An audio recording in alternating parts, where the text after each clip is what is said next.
Әріптестер, бастай берейін. Записін YouTube каналымызға жүктейміз, онда қосылып қатыспағандар болса. Жаңа мен сіздерге мына методистер чатына осы таблицаны жібердім, разнарядка деп. Осы разнарядка бойынша көріп отырсаңыздар, бізде Алматы қаласына беріліп отырған осы мына курс, талаптың курсы. Осы жерде алатын болсақ, бізде жалпы алған кезде сіздерден сала бойынша бөліп жинаған кезде біраз салаға бөліп алдында потребность жинағанбыз.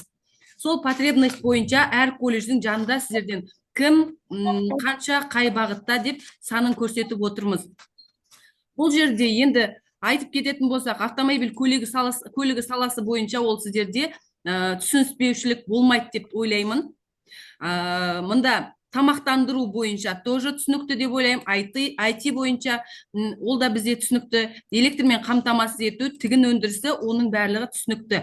Ол қалай сіздер бердіңіздер, педагогтар санын тура солайынан көрсетіп отырмыз. Бұл жерде бізде қателесіп түсінбейтін бөлігі ол бізде мына мамандық бейінін ескере отырып модуль деген бар. Яғни мына жерде техникалық және кәсіптік білім беру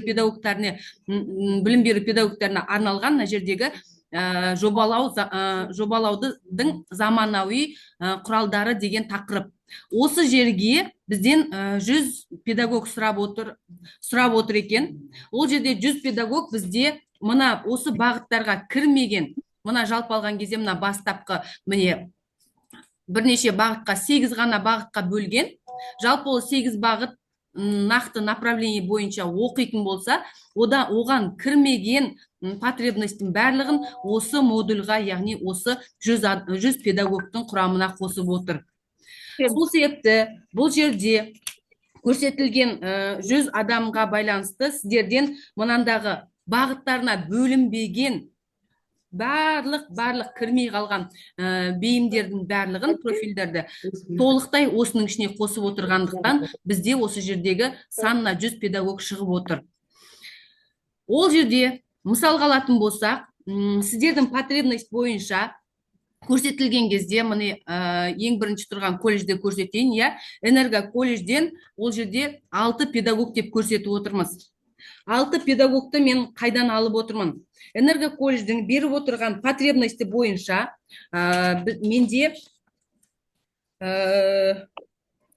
мұнда беріліп отырған есеп, аудит, менеджмент, маркетинг деген бөлімдерде педагогтарды сұрап жазған.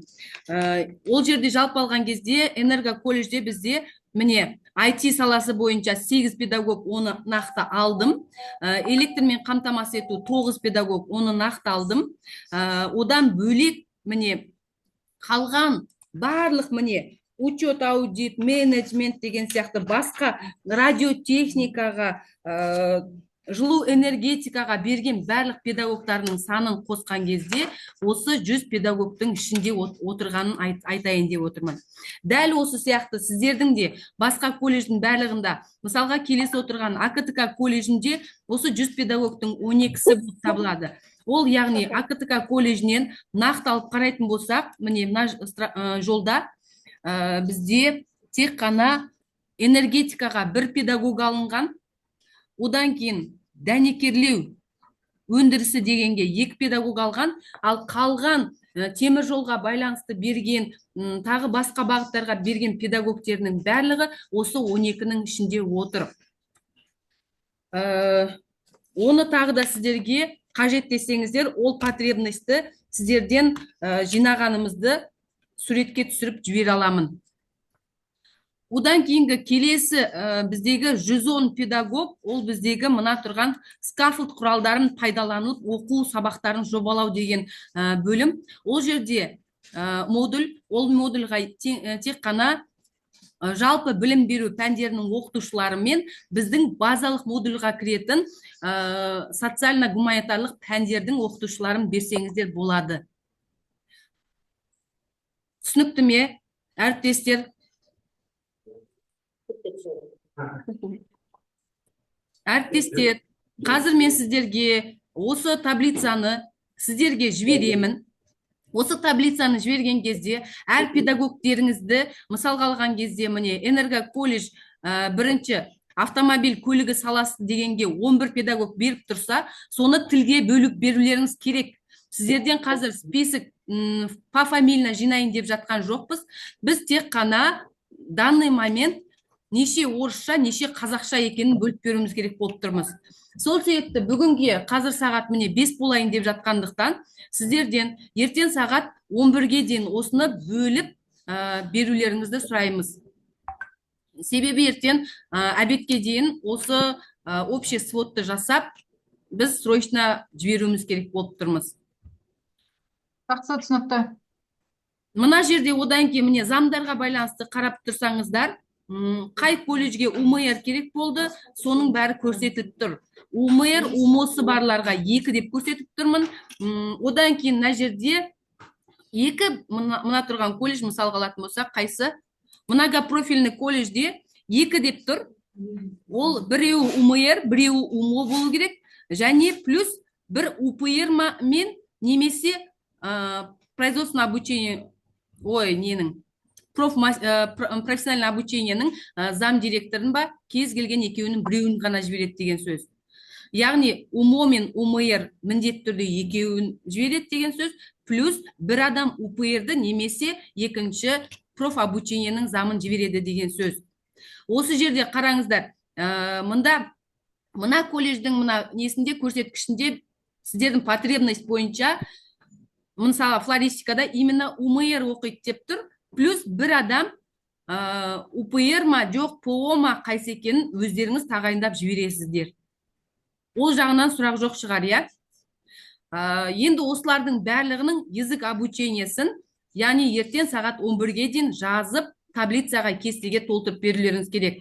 Маған мынандай ұзынан ұзақ список бермейсіздер, тек қана өздеріңіздің мысалға алатын болсақ, міне басқа колледждің бәрін алып тастап, бұл жерде толтыратын мысалға, бұл жерде мына ВМК колледжі болатын болса, мына артық клетканың бәрін алып тастаңызда, тек қана өзіңіздің клеткаңыздағы тұрған міне бір педагог мынау қай тілде оқытылады, орысша ма, қазақша ма, соған саласыз. УМР орысша ма, қазақша ма, соған салып бересіз. Бір деп қана көрсетіп, жанына УМР деп салудың қажеті жоқ енді.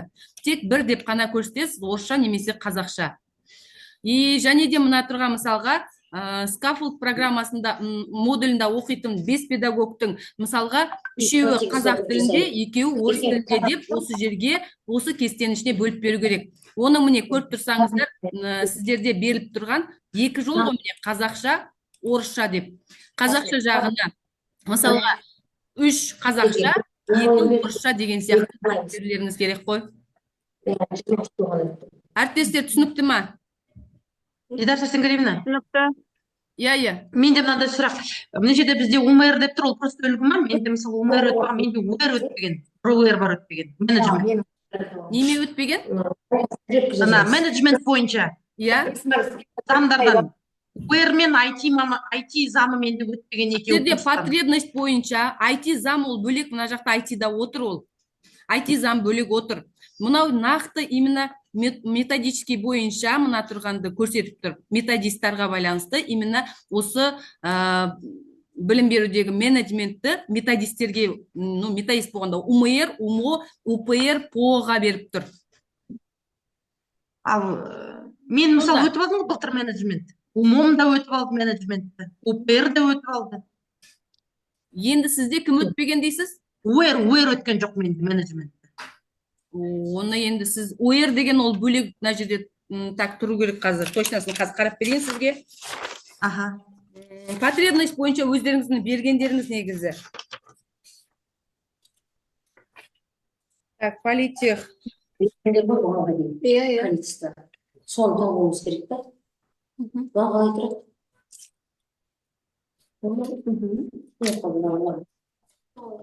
Тағы басқа сұрақтарыңыз бар ма, әріптестер, қоя беріңіздер.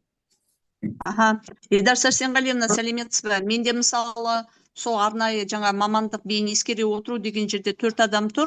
Оны мен спецдисциплина бойынша жазған мұғалімдерімді сол жерге қоса беремін ғой онда.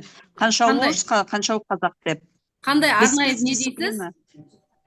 Арнайы пәндер бойынша біздің мұғалімдер өтеді деп берген мен оны өткенде. Сіздерде қазір мамандық бейінін ескере отырып модуль деп беріп отырсыздар ғой. Сол бізде арнайы пәндердікі болады онда.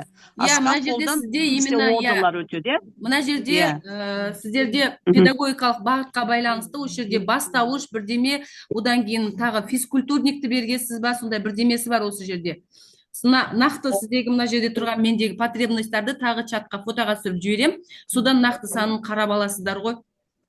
Жақсы, Ал рахмет. мына тұрған бесеуіне Түсінікті. келесі скафолдқа байланысты ол жалпы Иә, білім оны беру пәндері. түсіндім. Оны түсіндім. Қазір Рахмет.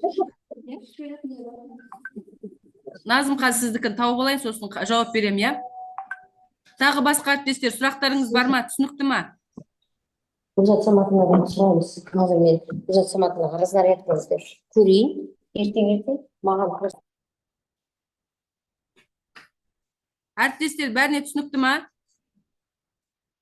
Сұрақтарыңыз жоқ па? Түсінікті. Мен шыға берем чаттан. Рахмет Жақсы, сізге. сау Көп болыңыздар. рахмет, түсіндім. Рахмет, все понятно. Ага.